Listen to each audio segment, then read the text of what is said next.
পরীক্ষা কেন্দ্রে আসতে দেরি, বাস থেকে নামতেই পুলিশ গিয়ে ছাত্রীকে নিয়ে এলো পরীক্ষা কেন্দ্রে। আজ শুরু হয়েছে উচ্চ মাধ্যমিক পরীক্ষা। সেই মতো বাসে করে আরামবাগ হাই স্কুলে পরীক্ষা দিতে আসছিল এক পরীক্ষার্থী। কোনো কারণে আরামবাগ বাস স্ট্যান্ডে বাস ঢুকতে দেরি হয়ে যায়, ফলত পরীক্ষা কেন্দ্রে ছাত্রীর দেরি হয়ে যেত। খবর চাই আরামবাগ থানায়। আরামবাগ থানার আইসির নেতৃত্বে তৎক্ষণাৎ আরামবাগ থানায় ছুটে যায় পুলিশ গাড়ি। ছাত্রী বাস থেকে নামতে না নামতেই তাকে পুলিশ গাড়িতে করে পরীক্ষা কেন্দ্রে পৌঁছে দেওয়া হয়।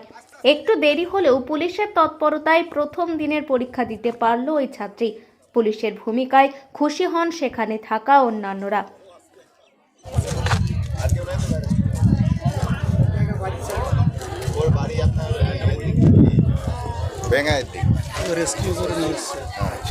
ও বাড়ি থেকে বেরোতে দেরি হয়ে গেছিল, আসতে ওই জন্য দেরি করে ফেলেছে রাস্তায়। আমি রাস্তা থেকে নিয়ে আসছি।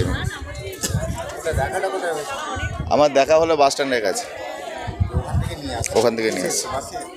ওখান থেকে দেখছি রাস্তায় হেঁটে আসছিল, আমি ওখান থেকে নিয়ে আসলাম আমাদের পুলিশের গাড়িতে করে। বাড়ি ওই ব্যাঙাই সাইডে।